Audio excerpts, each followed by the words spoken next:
Estamos de volta.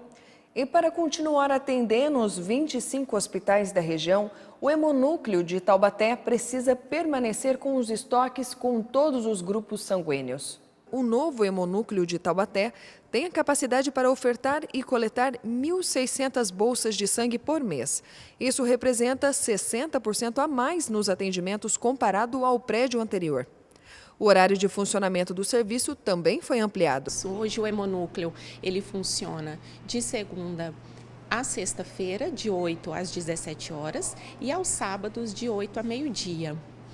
E uma questão interessante para o doador também é que contamos com estacionamento para que o doador seja melhor acolhido na estrutura toda montada. Para continuar atendendo os 25 hospitais da região e permanecer os estoques, o Hemocentro precisa de todos os grupos sanguíneos, A, B, AB e O, sendo que o fator RH negativo é o mais raro. As pessoas que podem doar sangue, as pessoas têm que estar saudáveis, clinicamente bem, com idade de 18 a 65 anos. O prédio está localizado na Avenida Inglaterra, número 190, Jardim das Nações. E é bom lembrar que doar é um ato de amor. As empresas de telefonia estão liderando as reclamações do PROCON de São José dos Campos.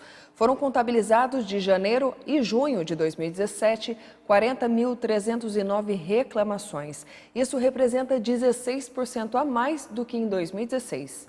A principal queixa dos consumidores é a de cobrança indevida. Segundo o PROCON, as empresas de telefonia que receberam mais reclamações foram a Vivo, a Claro e a Oi. No ranking do PROCON está em destaque também o Banco Itaú, com 323 registros de reclamações. E a concessionária de energia Bandeirantes recebeu 390 queixas sobre pedidos de indenização negados. De acordo com a coordenadora do órgão, em São José dos Campos, acontece 2 vezes por ano um mutirão de conciliação entre empresas e clientes. Segue o repórter setorial. O calor e o ar seco aumentam os riscos de queimadas. Em várias regiões do país, o número de ocorrências de focos de incêndio dobraram em relação ao ano passado. De acordo com os bombeiros, o período de estiagem favorece a propagação de incêndios, tornando mais difícil o controle para as equipes de combate. Segundo os meteorologistas, as temperaturas máximas de setembro estão 3,7 graus mais altas do que um ano atrás. Além de queimadas próximas às rodovias, unidades de conservação do estado de São Paulo enfrentam incêndios em áreas florestais, como nesta foto, onde o fogo atingiu a Estação Ecológica e Reserva Biológica de Mogi Guaçu. No Parque de Itapetinga, em Bom Jesus dos Perdões, o fogo, que já foi controlado ontem à tarde, causou estragos. O número de ocorrências de queimadas subiu em várias regiões. Em alguns locais, os registros de focos de incêndio no começo de setembro subiram 11 vezes mais em relação ao mesmo período do ano passado.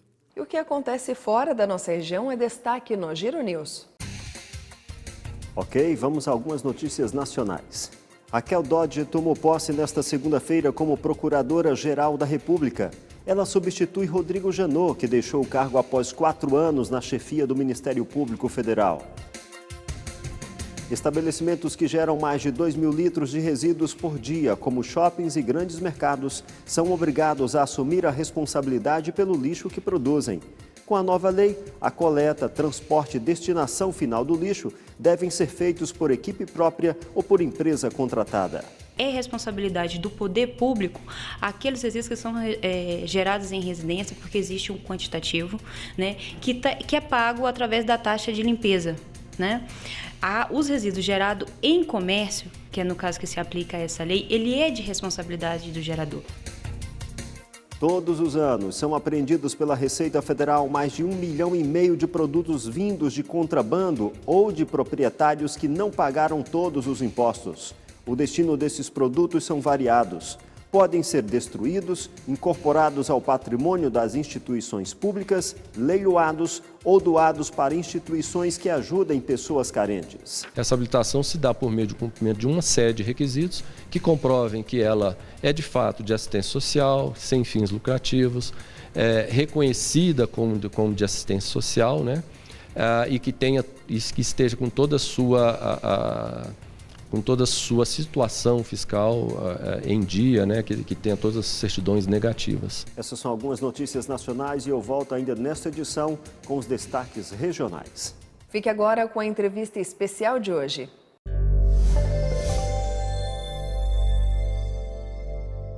Eu não sei até que ponto estão querendo chegar a cada dia retirando Deus do conjunto das coisas que acontecem de bem na humanidade. E a gente percebe algum problema também surgindo em decorrência disso.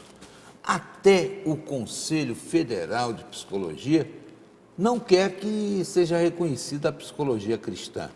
Esse é o nosso tema hoje. Nós estamos recebendo aqui o professor, pastor Gabriel Aquino, professor universitário e também capelão da FUNVIC. Tudo bem? A satisfação de ter um conosco. Eu acho que é bom a gente primeiro situar o que é psicologia cristã e se precisa haver aí algum tipo de diferenciação da psicologia para a psicologia cristã, na medida em que Deus é sempre presente em tudo, né? E é importante a presença dele. Sim, é fundamental a gente reconhecer esta área, né? Que é uma área de estudos sobre a relação da psicologia com a teologia. Né? A psicologia cristã, na realidade, ela vem de uma outra linha de formação do teólogo, de formação do ministro, chamado aconselhamento cristão. Então, ela é um recorte da parceria com o conhecimento da área de humana chamada psicologia com a teologia. Nós chamamos isso de integracionalismo, ou seja, você integrar duas áreas de conhecimento para um bem comum que é o cuidado com o ser humano. Daí a ideia da psicologia cristã, você pegar elementos da psicologia como ciência, na área de humanas, e juntamente com o conhecimento da área da teologia, e formar o que nós chamamos de uma terapia, um cuidado com o ser humano nas suas várias dimensões. É possível a gente imaginar o porquê dessa negativa, dessa negação da psicologia à psicologia cristã, pastor? Cataldi, eu acho que nós temos que fazer primeiro uma separação e depois abordar o porquê da negativa do Conselho Federal de Psicologia. Primeiro, a psicologia chamada cristã, que nós temos na teologia como o aconselhamento cristão, ele vai fundamentar-se principalmente na palavra de Deus. E o Conselho Federal de Psicologia não vai considerar a Bíblia como um grande instrumento para o cuidado, chamado cuidado terapêutico.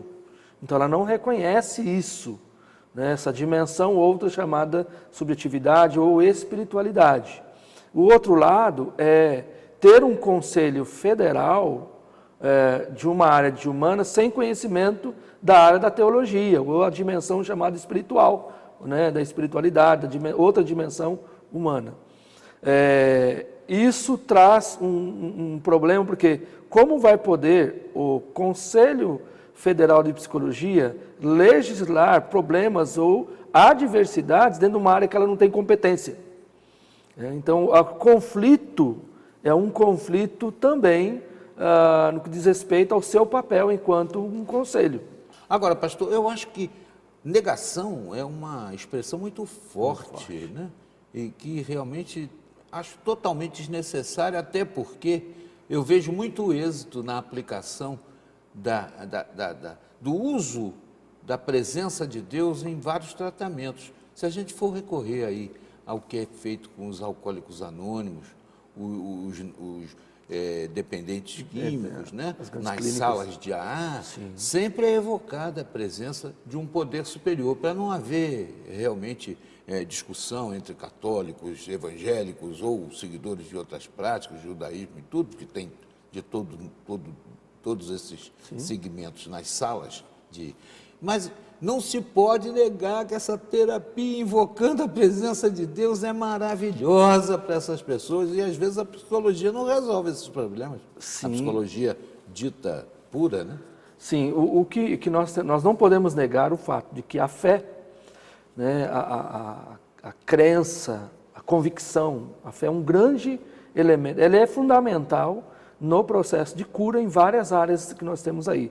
Há um doutor americano, Koenig, ele fala na área neurológica, ele vai estudar sobre a influência da fé ou a espiritualidade na cura, no processo de cura.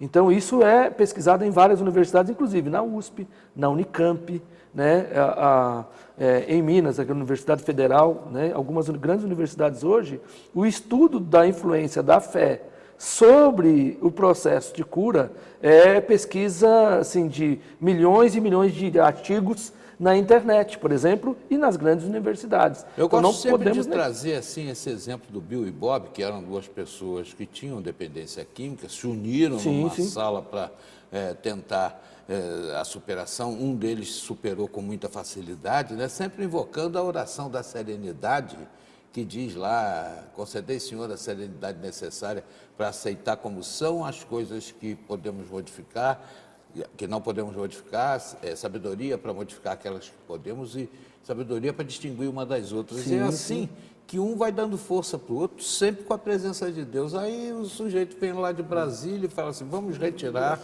Deus da sala.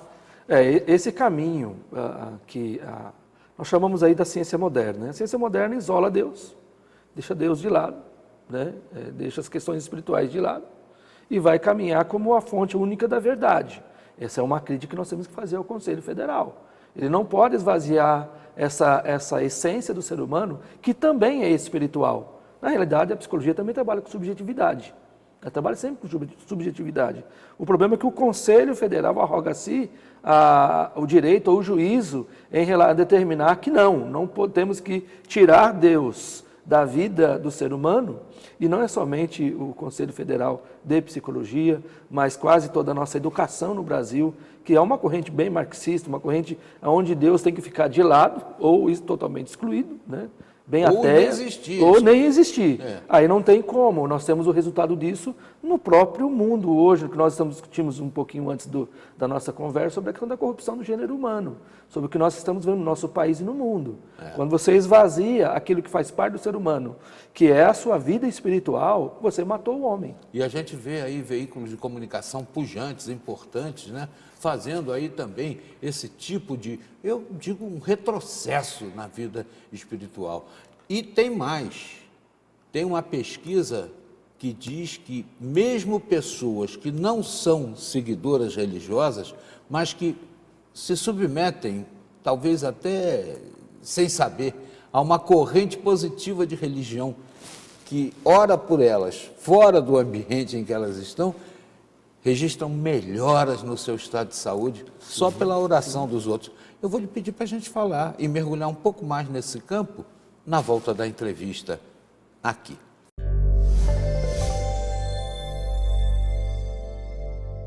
E depois do intervalo, nós vamos falar da inadimplência do consumidor brasileiro. Voltamos já.